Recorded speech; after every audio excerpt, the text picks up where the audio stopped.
Good morning, everyone. We're just going to give it a minute to let everybody get into the webinar, and then we'll get started here in about 2 minutes. Appreciate your patience. Thank you.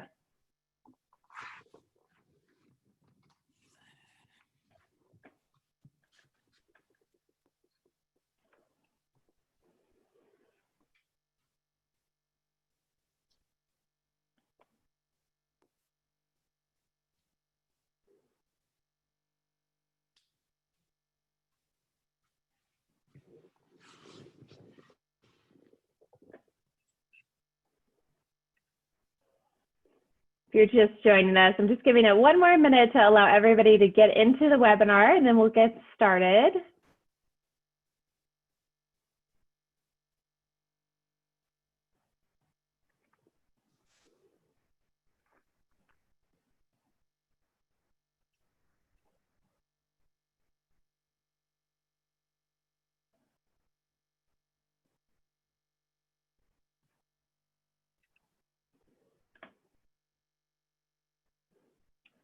All right, we'll go ahead and get started this morning. And thank you everybody for joining us for dealing with COVID-19 before, during, and after a positive case. It's been a long journey for all of us of learning this new world that we're in. And as a chamber, we're really working hard to be responsive as you're having questions and concerns about what COVID-19 means for you and your business and your employees and all the things that are happening around you. And so we started over the past few weeks hearing a lot of questions about, I think an employee of mine might have caught it. What do I do? Do I need to disinfect? How do I support my team? What do I do about my customers? And those questions were bubbling in a very fast way. And so we wanted to make sure that we're providing you the resources to answer those questions. And we're very, very lucky today because we have 2 incredible experts that we have had the chance to work with over the past few months and are always responsive and helpful and have all the answers that we've needed. So I'm thrilled to have Christine Billings and Lakia Thomas with us today. We're going to do a PowerPoint presentation kind of going through the various phases of the outbreak and contact tracing. We are going to leave time at the end for Q&A. So on the bottom of your screen, you'll see a little button that says Q&A. And if you click on it, you'll be able to write down questions that you have. And I'm going to highly encourage everybody to participate in that because we are going to leave a good amount of time at the end to be able to dig into those questions. And we want to make sure that everybody on the webinar leaves today feeling like you got your questions answered. So with that, I will pass the torch to our friends over at Jeffco Public Health. I know Christine Billings is going to start. Christine has been with Jeffco Public Health for over 12 years and is an incredible partner in this work and serves diligently and helps with the business task force through Jefferson County. And we're thrilled to be working with Christine today. And then Lakia Thomas is a fairly newbie to Jefferson County Public Health, but has been an incredible resource in all of this work. And so I welcome both of you and thank you for your time today. Yeah, thanks, Cami. I appreciate the introduction and thanks to everyone for allowing us to come on and speak to the pandemic and what we can do to help support you as a business community as we move our way through several months of responding to a novel disease within our communities. Lakia, do you have the PowerPoint up or do you want me to share it? Okay, here we go. Perfect. I'm trying to work this screen and my Zoom is doing crazy things right now. Okay. All right, let me share this. We call this tech grace because all of us are in a place of trying to make technology work, and we're all very used to having little lulls on our presentations. So take your time. Yes. All is good. Okay, Christine, it's not showing up on my share screen, so go ahead. Right. And do I your will thing. share, and we should be in business.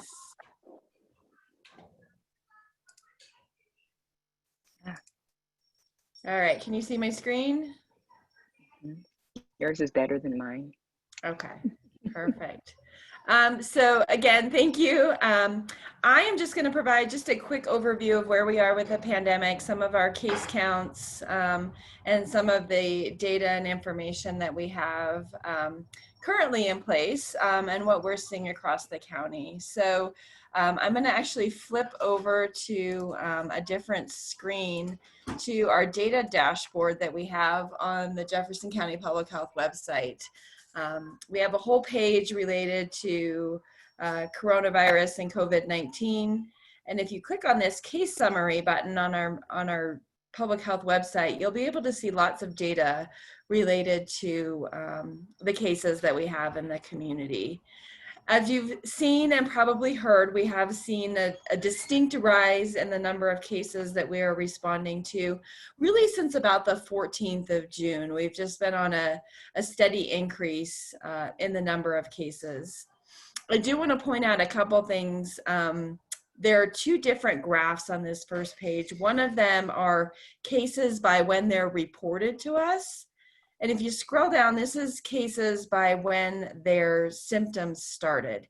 So the graphs do look a little bit different just based upon delays in lab data or cases not having addresses when they come in. So what happens when we get a report of a disease is it enters an electronic disease system. We have information on the case, at least a name, hopefully some sort of contact information. We reach out to that case and we perform a case investigation. So we have a team of 30 extremely hardworking case investigators who call each member of our community, go through when their symptoms started, what those symptoms were, and then they do sort of a contact tracing investigation. So where were you in the 24 to 48 hours prior to when your symptoms started? Who were you around? Did you attend any events? And we gather all of that information and enter that into our exposure notification system or contact tracing system. It goes by sort of two names for the same purpose. And all of that data gets followed up on by local public health people, or the state health department has actually been helping us out a little bit as well. So we have seen a trend in the rise in cases, and that mirrors a rise in our hospitalizations in the county. As you would expect, the more cases of disease that you see, the more impact you see on our hospital systems. Our hospitals are currently maintaining their levels very well. In fact, over the last week, they saw sort of a leveling out of admissions into the systems across what we call the North Central region, so basically the Denver metro area, a leveling out in those admissions, which is a good sign that we sort of had a pause in the number of diseases coming into the system. I also want to point out too that we have some other data that might be helpful to you as a business community. We do have a GIS map. Because it runs off of ArcGIS, it does take a little bit longer to load, but it will highlight areas of the community where we are seeing increases in cases. So that is definitely another area to look at. We have it both by city and census and then by neighborhoods. So feel free to take a look at that if you have questions about what's going on across the community. I'm going to switch back to our PowerPoint here.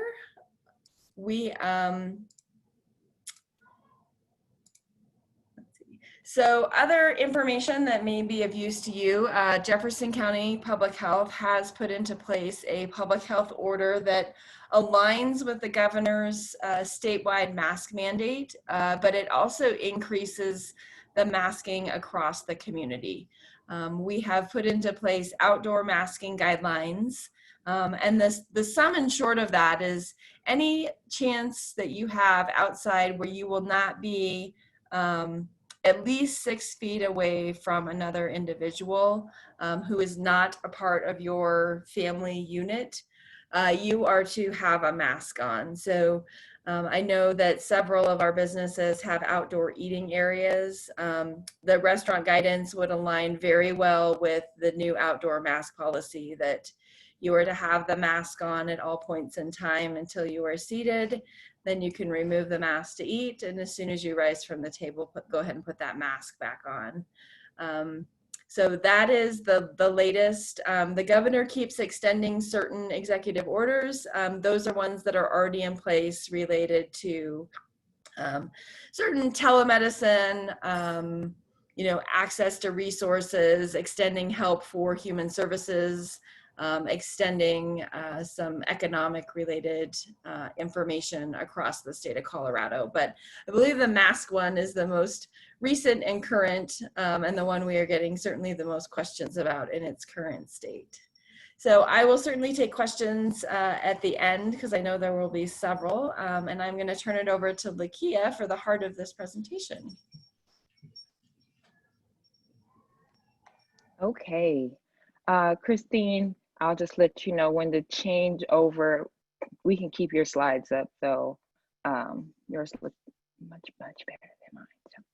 Okay, so if you were to be notified as a employer that you have a single case of COVID-19 in your workplace, there are several different measures that you must adhere to. However, before you even get to that point, we are asking that you also implement several prevention measures. So before you even have an exposure, just make sure you're monitoring your symptoms.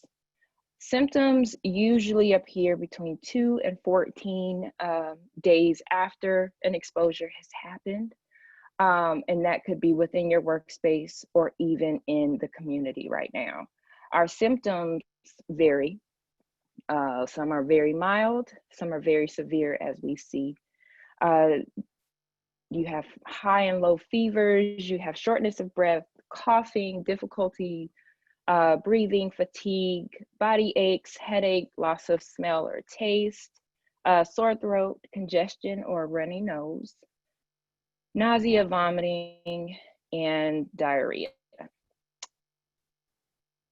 So at the moment, what we consider a confirmed positive is someone that has been tested using a PCR test that has been approved and yielded a positive result.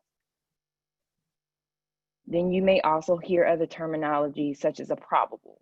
And this is something you could also have in your workplace. Is someone that is probable is someone showing symptoms that has not had approved testing, but they're just still showing symptoms. They could have either come into contact with someone who tested positive or simply has COVID-19, or someone within the community or a surface in the community.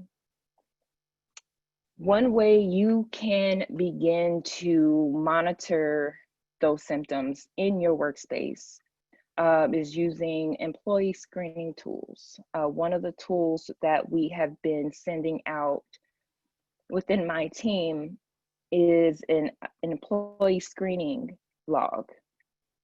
So this log, they allow for you to track fever, they allow for you to track cough, shortness of breath, chills, body aches, sore throat, and loss of taste and smell. This is something that you will just do before they even enter the building. And so you would just get a thermometer.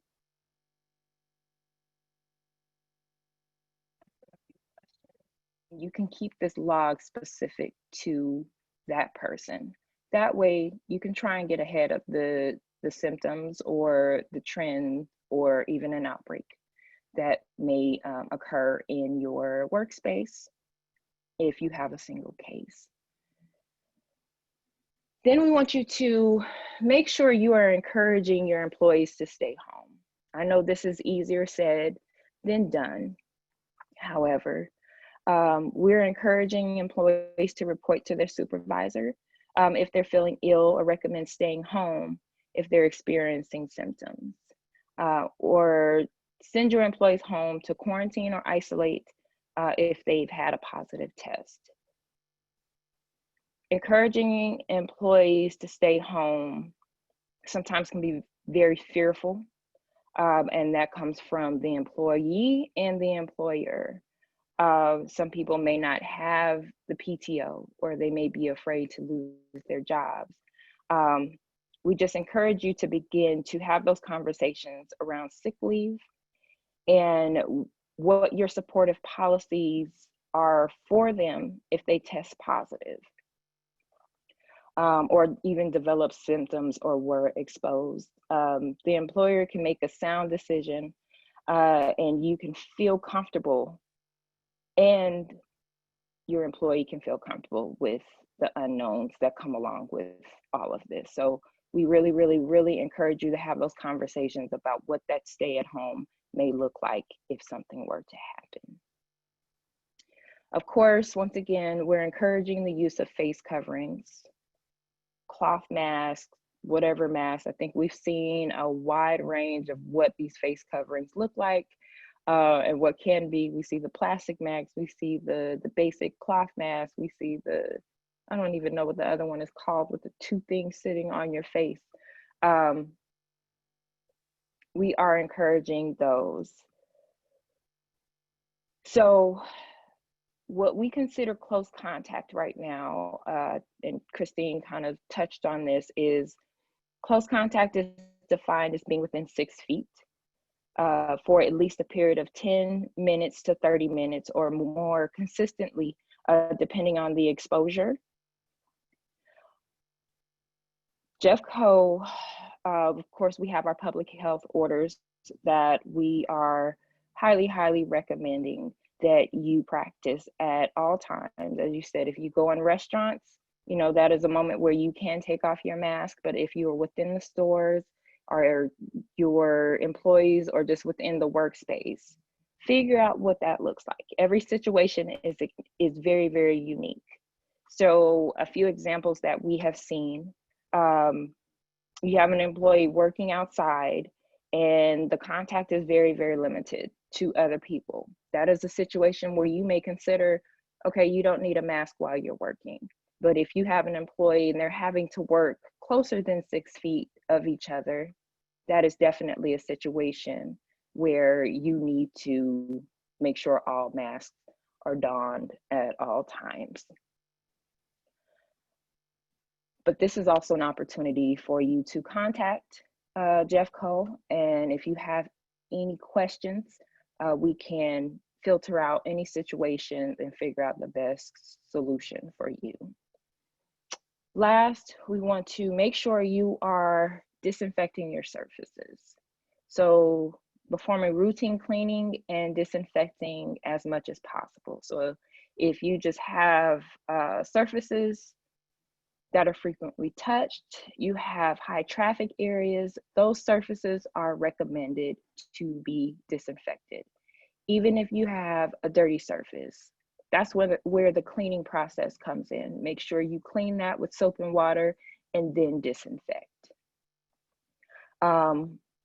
Make sure you're using products that are approved by the EPA. The EPA puts out a list of approved disinfectants, and they actually have one that is focused on COVID-19, or it kills SARS, which causes COVID-19. So if you would like, we could also send that resource out to you, and it's just a link and it's a list that they keep updated, so you can make sure you're using the proper products. And then last, make sure you I would say discourage your employees from using each other's office supplies, workstations, cell phones, as much as possible. If they need to use someone else's phone, just make sure they have products to disinfect that as soon as they are done. Okay, next slide, Christine. Okay. Now, another way we want you to work to prevent the exposure, identify the high hazard areas. And in this, just ask yourself a few questions. Do you need to implement the use of PPE where required? Now, PPE is not just a hazmat suit and shoe coverings, it's also the face mask. So if that is all you feel you need to use, or even gloves, if that's all you need to use in your workplace, that is fine. But ask yourself that question, do you need to? Where can you minimize the distance in the work environment? So if you have room for space and you can space your employees out as much as possible, make sure you can do that. How can you alter conditions for older employees? This is something that people really don't think of. You use right now, as we are recommended to work from home. Some places they do have to go into work, but how can you also make sure that they are healthy? Make sure those older employees or those employees that are immunocompromised, make sure that you alter workspaces for them. Where can you create barriers between the public and the employee? If you have a retail business, a lot of retail businesses right now have the barriers up, have the plexiglass up. Whatever you can do to create that barrier and still be able to provide quality service, really, really look into that and consider how you can implement that. All right, next slide, please. So, flexible infrastructure. So this goes along with the questions I was just asking on the previous slide. This is where you can recommend strategies or implement recommended strategies that the local public health agency is recommending, but you can also open up the discussion about your own policies. We have our foundation that we set for you, of course, wearing masks, doing social distancing. However, you have to implement a structure that works best for you. And once again, this is where you would work with your local public health agency to figure out what that looks like. So, for example, I had a school yesterday call me, and he's just like, I don't even know how to make sure my students stay apart. I think they range from K through 8. So you're dealing with kindergartners who just want to be around their friends versus you have 8th graders that fairly understand what's going on. And so he had to establish cohorts within the school and make sure they stayed designated throughout the whole day. So that was moving around classes for them, their lunch periods, making sure their tables were designated, making sure there was 6 feet of space between the tables to make sure they can still eat lunch and transition between their classes as they need to.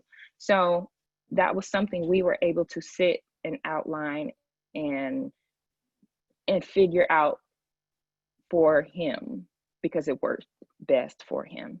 So I just put a few ideas here on this slide, but like I said, the options vary. Establishing an infrastructure for your critical employees or non-critical employees. So if you have critical employees that need to be at the office, have them at the office, and your non-critical employees work from home or whatever that may look like. Stagger your shifts. Make sure you identify and prioritize the job functions. So make them very specific. And pull out the most critical elements of those job functions. If that provides you the best way to prevent the spread or even someone else be exposed just in case they're exposed in the community. Okay, next slide, please. All right. So employee education is very, very, very important. So once, of course, those conversations, it's all about having a conversation. The more education you can provide them on everything that is going on, the more comfortable they will feel. So, make sure you're educating them on appropriate health practices. That would include hand washing, proper etiquette for coughing and sneezing. Yes, they are adults.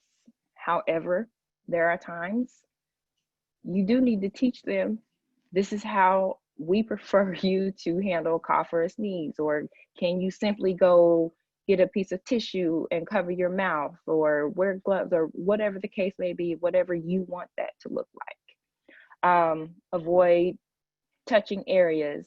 So you can make up flyers. Each flyer can be specific to a certain health practice, and you can place those throughout your facility. If you need to get as elementary and put pictures as much as possible, that is what you do to get that point across.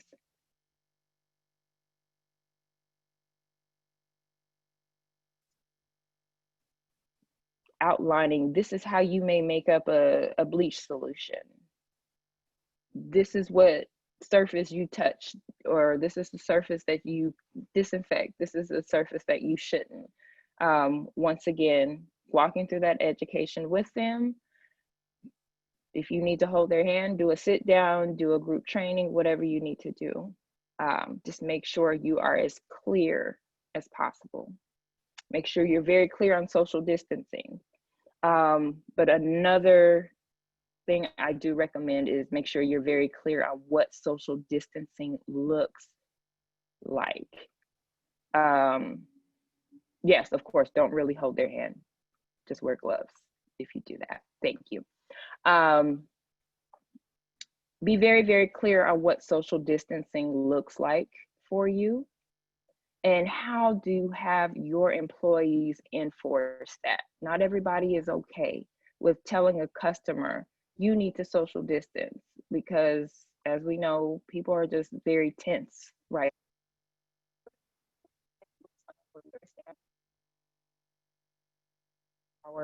Your employees.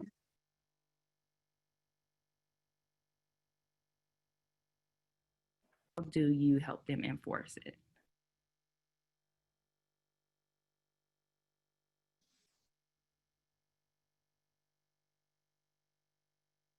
Can you guys hear me still? Something You just... sound, yeah, you sound good. It cut out for a second, but you sound okay right now. So we'll keep an eye on it. If it continues, we may want to turn off your video. Sometimes that helps. Okay. Okay, there we go. All right. I think the last on that slide was notification, and we'll talk more about this later, but make sure you are educating your employees on how to notify you as a supervisor. So if they tested positive, right now we are seeing employees that just feel comfortable going to their supervisor and saying, hey, I got a positive test for COVID, what do I do? But make sure they know how to notify you and when to notify you. And how do you protect their personal health information? Make sure they're comfortable in talking to you. Educate them on the benefits of providing all of that information to you. Because in our notification process, there's some information we will ask you for that will help us in helping you to mitigate that single situation. Okay, next slide. All right, so during a COVID-19 exposure, so you had a single positive test. What do you do now? So the way we find out about positive tests is through the database that Christine mentioned earlier. That case will come through to us. We will contact them for an interview. And in that interview, we do ask them, you know, are you working from home, or where do you work? At that point, they may tell us, I work at Home Depot. Okay. So then we go through all the interview questions. We ask them, you know, when their symptoms started, when they were at work. This is where I continue to emphasize, just make sure your employees are comfortable sharing that information. Some are very private with it because they don't want to get in trouble at work, or they just don't have the time off. Please, please, please have this conversation with your employees that, you know, your space is good here at work. In order for them to come back to work, they have to have a workplace to come back to, and a workplace that is not experiencing an outbreak. So it really helps us in making sure that outbreak does not occur. So in the interview, case should provide employees contact information. During that case interview, We then send out a notification email to you as their supervisor with an email or a phone number that we get just to get the email address. We will email that out to the employer with a case reference number. So you'll see a number, it's a 6-digit number on there. You know, we won't send any personal information through this email. There will be no names, just because we cannot share that unless it's secured. So if you want to know exactly who it is, if you have not been notified, just call us back and say, hey, I have this number. I was notified that I have an employee that tested positive. I want more information. So once we email you that notification, not only does it have, you know, the number in there, it also will provide you with guidance on what to do in terms of isolation and quarantine. And it gives you other areas to focus on when mitigating an exposure or an outbreak. So it will also run through all of those prevention measures. So making sure you're disinfecting, making sure you're providing extra education to those employees. And then we provide you with a few other links. So the link is also in there about the employee screening log. And we also provide a link for a symptom tracker. And so this is a program that's done through the state. If your employees start to experience symptoms, you have this link. They can go there and just let them know, I'm starting to experience symptoms, or you can just simply contact Jeffco and we will walk you through that process. And then we also talk about the isolation period that is required for your employee. So if they have tested positive, their isolation period time is 10 days. Their day one starts at the date of onset and it goes 10 days from there. And then they have a +3 days. So that +3 days are the days in which they should be symptom-free, without, you know, fever, and without aid of medication. Okay, next slide.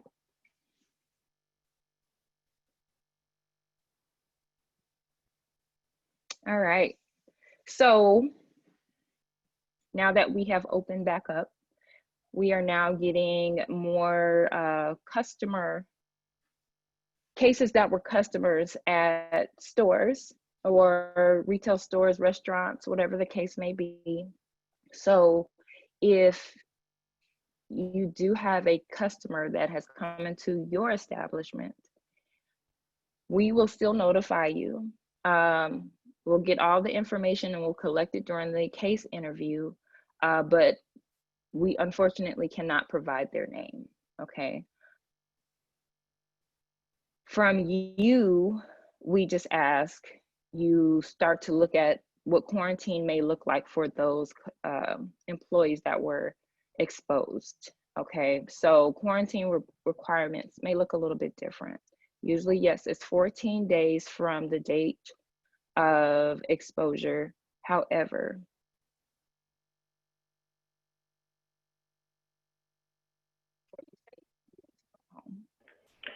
Lakia, your sound is cutting out a little bit. Do you want to turn off your camera for us? That way we can make sure. I like seeing you, but I want to make sure we can hear you right now. Okay, So we'll try turning your camera off and see if we can keep Okay. that sound.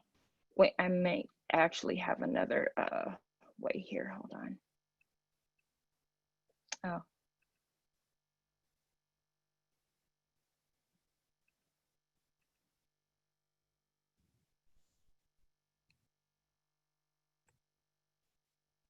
Okay.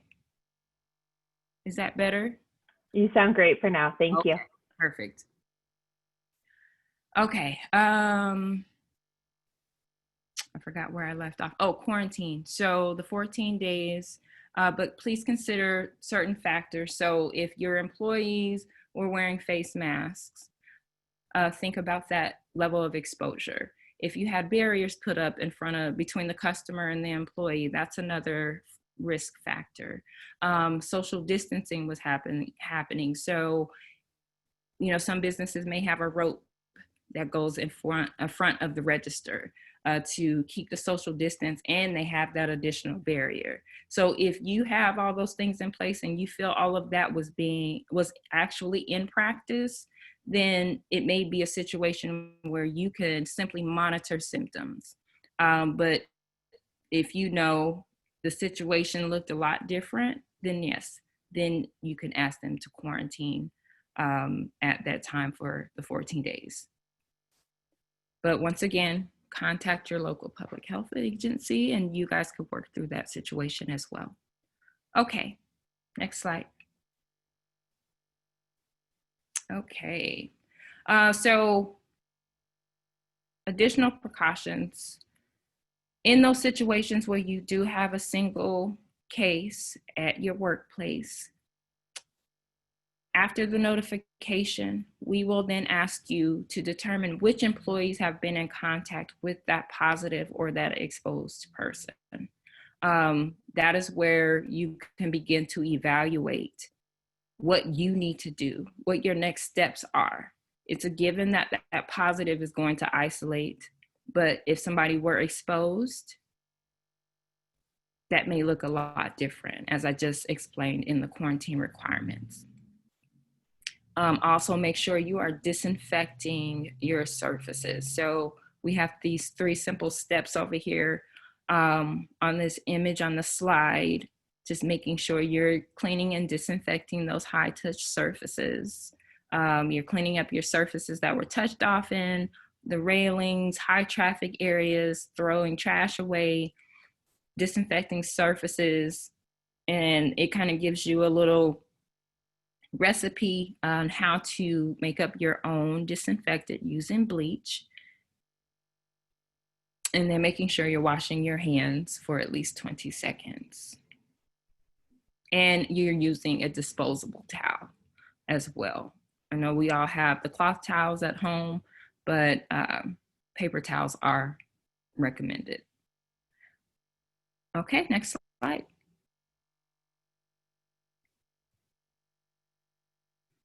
Okay, so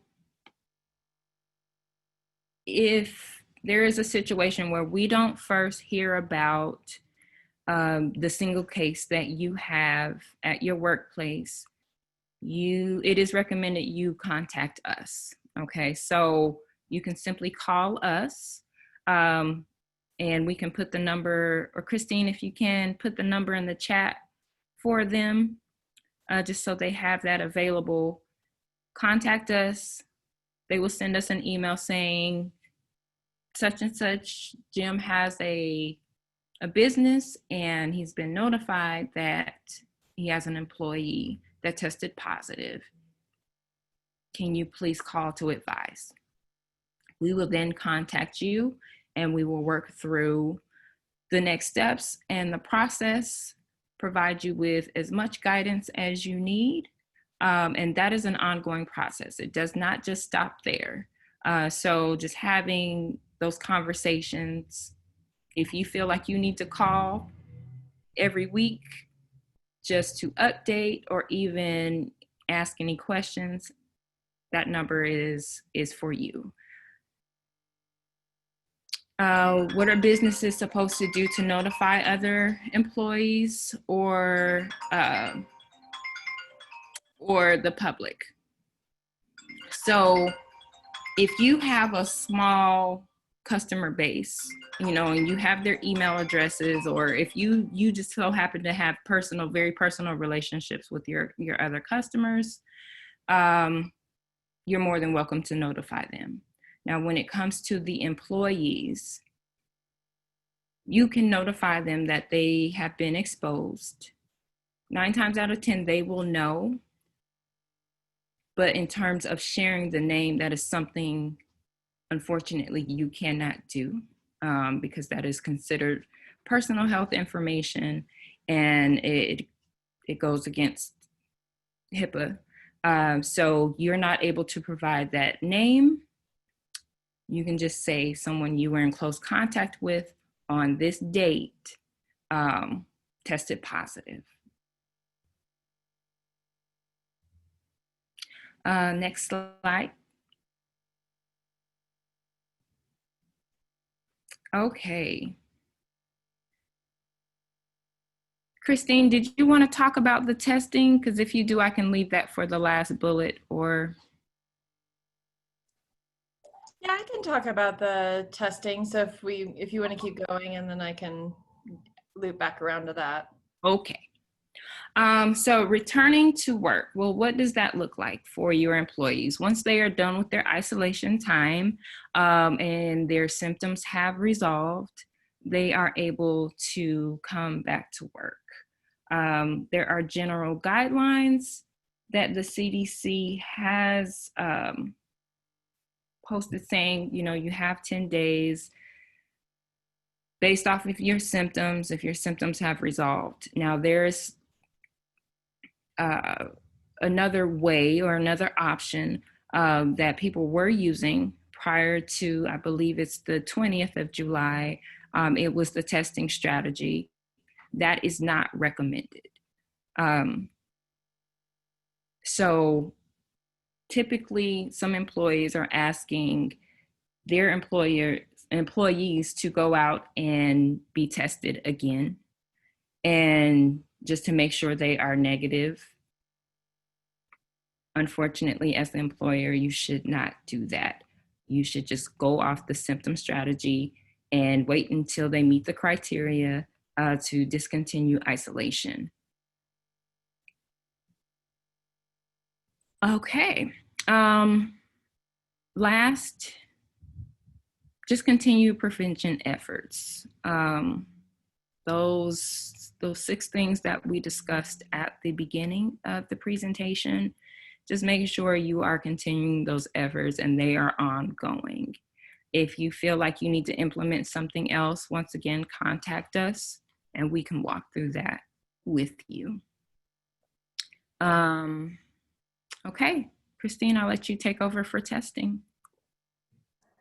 Great, thank you. I'm going to keep my video off because I have children at home using bandwidth, so I think that will help on my end as well. To speak a little bit to the testing, I wanted to let everyone know that on the Jefferson County Public Health website, we do have a testing page, and when I'm done talking, I can locate that website and put it into the chat for everyone. On there are locations to various testing sites across Jefferson County, as well as a larger site at the Pepsi Center in the middle of the Denver metro area. These sites are, for the most part, free. So if you have individuals who need to be tested, there are several sites that can be accessed for free. We do have a site up in the mountains as well as all the way down to the Pepsi Center.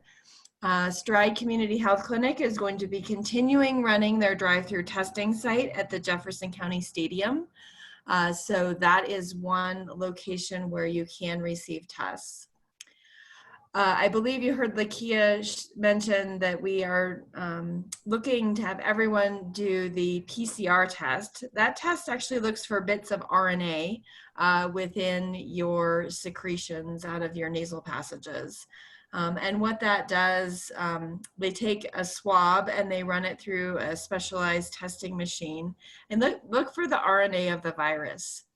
The other test that can be done, which still has a bit of research to be done around it, is a serologic test. So that is a test that tests your blood for the antigens and the antibodies created by the COVID virus. That test basically will show you what you have going on at that point in time. So if you have that test done and it comes back as showing that you are IgG, which means you had infection in the past, that is for that moment in time. It doesn't tell you the level or the amount of antibodies you have in your system. It just says that, hey, you have antibodies for coronavirus. Unfortunately, not all of them distinguish between what type of coronavirus, and there are several circulating ones, and there always have been. We are just dealing with the novel one that hasn't been running around at all. It also can test to show whether you have active infection, or it can show if you are negative. The tests are not, they're getting better, but the specificity and sensitivity of those tests are not quite as good as the PCR test. And so that's why we are really advocating for that PCR test. I also want to point out that a negative test does not mean that you will not develop disease the next day.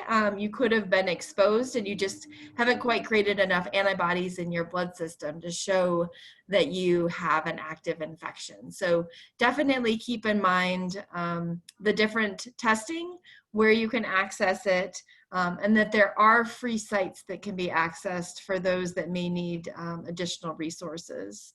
I also want to point out too that should you have employees who test positive and need additional case management resources, we do have a team of individuals who are doing their best to connect with the services needed for individuals to safely remain at home during their isolation period. So in your education to your employees, that you are definitely free to mention that Jefferson County Public Health will help connect to resources to the best of our ability. And I think that is it. So we have time for questions. I can turn it over to you, Cammie, and you can just toss them to us. Perfect, thank you. And I'll encourage all of our attendees to use that Q&A box at the bottom of your screen to get your questions in there, but we do have a couple to start us off today, and they may prompt additional questions for everybody as well. First one is kind of asking the question about standardization across our region. So you guys are doing a great job of notifying people when there's a presumed case or an actual case in their business. Are other counties doing that? Because I know many of us have employees that work or live in other cities, and so they may be getting tested there. How is that communication happening? Yeah, the across the metro area, the health departments have sort of a baseline level of, we'll just call it public health science that we all work to achieve. So the basics of disease investigation should be similar across the Denver metro area. That being said, the timing of notification and what the actual details of the notification process look like can be different based upon capacity of the systems. Tri-County Health Department deals with 4 health departments. Their capacity looks a little different than the capacity of Jefferson County Public Health. The systems we use may look a little bit different, but the overall concept will look the same. Okay, perfect, thank you. So the next question is about how far removed, and I think this is something that's been on a lot of our minds of like a friend of a friend got it, do I need to quarantine? So the question is, how far removed from a possible exposure should an employee be isolated? Meaning, if an employee's family member's coworker tests positive, should the employee isolate? We are not in that situation, we would not recommend that, because once again, we're looking at the level of exposure and the risk of exposure at that time. And so that's where those factors I talked about a little bit earlier come into play. So if you are 2 times removed, usually we'll just say monitor your symptoms for 7 days. And, if you do start to experience symptoms, log into CDPHE, use the symptom tracker, or just contact your local health department. Perfect, thank you. All right, the next is a question around employees informing and experiencing symptoms. So we've had quite a few employees inform us that they are experiencing symptoms or may have been exposed. So far, none of them have come back with positive test results. My concern is that it takes days to get the results back. By the time we would get a positive test result back, 3 days have already passed, and other employees that may have been exposed have still been working. How do we as employers mitigate that scenario? Are these employees going out to get tested immediately, or are they just saying, I'm experiencing symptoms, I may have been around someone, should I just go home for the 14 days? Is that what, I guess, asking the question? Yeah, I'm not sure exactly. So I think part of it is thinking through this scenario. If you have close quarters that people are working in and you have some employees that test positive, should all employees go get tested, or that they presume that they could be positive? Should you have your whole staff go get tested to ensure that you're not spreading it further unbeknownst to you? Yeah. Testing is always the filter. So that will give you your definite answer. So, if you send your employees to be tested, yes, I would say go get testing. If they choose not to be tested, that is where that quarantine situation will come into play. And then they would have to quarantine for the 14 days. So that would be a recommended safety net for an employer. If you're concerned that there could have been possible exposure, for even if somebody's symptomatic and doesn't test positive, in that case, would you recommend that the whole team go get tested just if there's symptoms bubbling, or would you wait till you had a positive case to encourage your whole team to get tested? That one is very is very unique because it depends on the size, and in those situations, if you have a small team and everyone was exposed, best practice would say yes, everybody needs to go get tested, and then you figure it out from there. But I guess testing would always be your first safety net, and just have people go get tested. If you can have people work from home, just looking at every other option that you can use until you find out if they're positive or not. Okay, perfect. And I totally get it's complicated, and there's a lot of different scenarios to it, so appreciate that. Yeah, I think the other piece to add into that too is that that I think I read through the question is that, yes, we are experiencing extreme delays in reporting from our labs, and we as local public health officials are certainly pushing on the state level government to help us figure out why there are such delays in reporting. So I definitely recognize the problem with sending everyone out to be tested and you don't get your test results back until the time-based strategy expires anyway. I certainly hear you, and please know that local public health is very aware of this, and we are pushing as hard as we can to figure out why the delays are occurring, where they are occurring, and how we can fix this issue, or just continue to push that the issue needs to be fixed. Yes, awesome. Thank you, Christine. All right, the next question is, I understand that the EEOC approved temperature checks at work, but there's nothing about smell tests. Can this be done at work as well? So the smell test is new to me. So I'm just now hearing about this as you asked the question. So I cannot knowledgeably answer that question. As of this moment, I just say, just do more research, and I will do that as well, because yes, I've never heard of that before. So do a little bit more research. Okay, perfect. There's a question here about if you have a confirmed case in your office or a retail setting, do you recommend using a commercial fogging agent throughout the work setting in addition to disinfecting high traffic hard surfaces?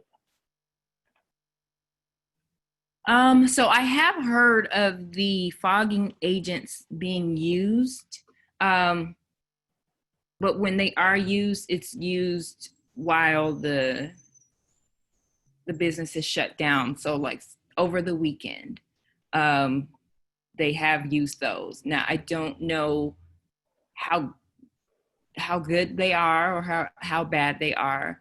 I am not very aware of that, but I have heard they have been used, but they were by a professional company and it was done over the weekend. So I would definitely look into, if you do choose to do or use a commercial one, just make sure just following all of the directions.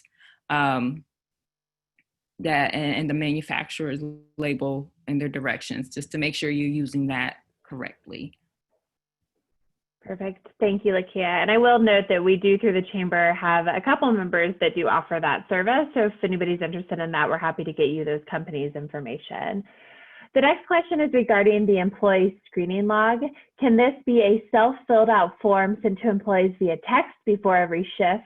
I, as a customer, not employee of a hair salon, had to do this yesterday before my appointment, and it worked very well. Just wondering if this could be required of an employee as a better way to track and keep records. Yes, I mean, you can get as creative as you need to serve the public, you know, or serve your customers. It does not have to be by the employer. I think the only reason they said, you know, your employer has to do this just so they know there's no fudging going on, or, you know, people just saying yes or no to an answer and they're not telling the truth. So it can be, you know, if it works for your customer base, then yes. Okay, perfect. Thank you. The next question is just a verification to a point you made earlier, Lakia, about not requiring a negative test before allowing an employee to work. Is that a recommendation that we not require a negative test before allowing them back, or is that an expectation that is something businesses should not be doing? That is a recommendation, and that's per the CDC.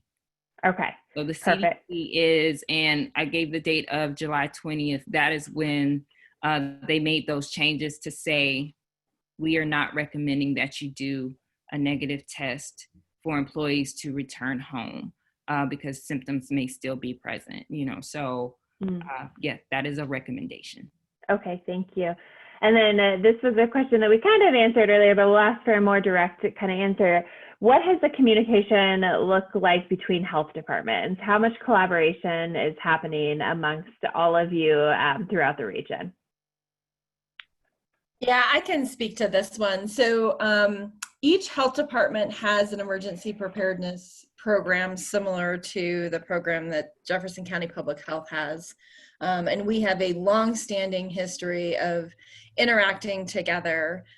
When there is a disaster, the preparedness program, like the one that I am in charge of, we activate what's called the incident command system, which is very similar to what you see when there's, you know, a very large wildfire. It's based out of fire service and public health. After 2001 and the attacks on the World Trade Center, was funded by the federal government to learn and implement this type of system so that we would be better prepared and we could integrate better with our first response partners. And so as a result of that, all programs across the state and really across the nation have a preparedness program. And so we've been interacting. And when the pandemic hit, all of our programs sort of became at the top of the incident command system. So you will see several of my colleagues in my position sort of serving as the incident commander. We definitely interact with and sort of report to and respond to some sort of policy level group, and that looks different across the metro area. But my colleagues and my likes across the metro area speak very often. There are also what we call regional epidemiologists. So these are infectious disease EPIs who are also funded in a similar fashion and interact monthly or every other week in normal times. And right now we are actually meeting every Tuesday and Thursday of every week. So there is a lot of interaction and collaboration and sharing of best practices and information that is occurring on a very regular basis. That being said, we all have different structures, we all have different political bodies, we all have different policy groups that we report to in different structures. So things look different, but the heart of it is very much the same. Awesome. Thank you, Christine. And with that, we have officially run out of time. I want to give a big thank you to Lakia and Christine for your time today. You guys are awesome. Your expertise is incredible, and we appreciate you sharing it with us this morning. I will note for all of you that the Arvada Chamber is committed to continuing to be a resource to you through COVID-19 response and recovery. So if you ever need anything, please feel free to reach out. And I would encourage you to visit our website, where you're going to find information on our Safe and Open strategies and campaign, information on how you can access free PPE, as well as some mini grants to help you with your operations related to COVID-19. So we hope that you all tap into that great resource, and we are here for you. Hang in there, everyone. I hope you have a great rest of your week, and we will talk to you soon. Bye-bye.